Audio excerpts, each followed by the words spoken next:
कौन आपण जानती स्ट्रेस रो से आश्चर्यजनक कारण विषय स्ट्रेस कौन सी परिस्थिति कौन सी काम बा कौन सी व्यक्ति को नहीं होई न थाए यह समस्या को नहीं आमर चिंताधारा और भावना को नहीं होता है। गोटे उदाहरण दौची दुई जन व्यक्ति को एका समय रे गोटे समस्या आसिला जड़े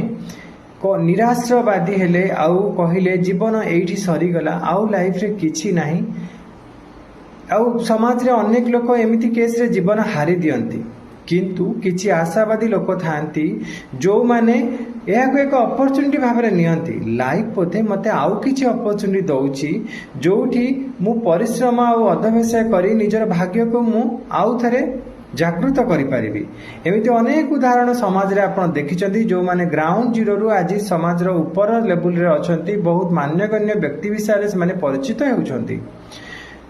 मूस मारक राय जड़े inner energy alchemist and holistic healer आमर सफल यूनिवर्सल बीएमएस प्रोग्राम माध्यम रे आमे अनेक लोगों लाइफ रे परिवर्तन कर सारूँ। तेणु आग को आपण परिस्थिति को किपरि भाव देखुंट से अच्छी आपण स्ट्रेस चाबिकाठी।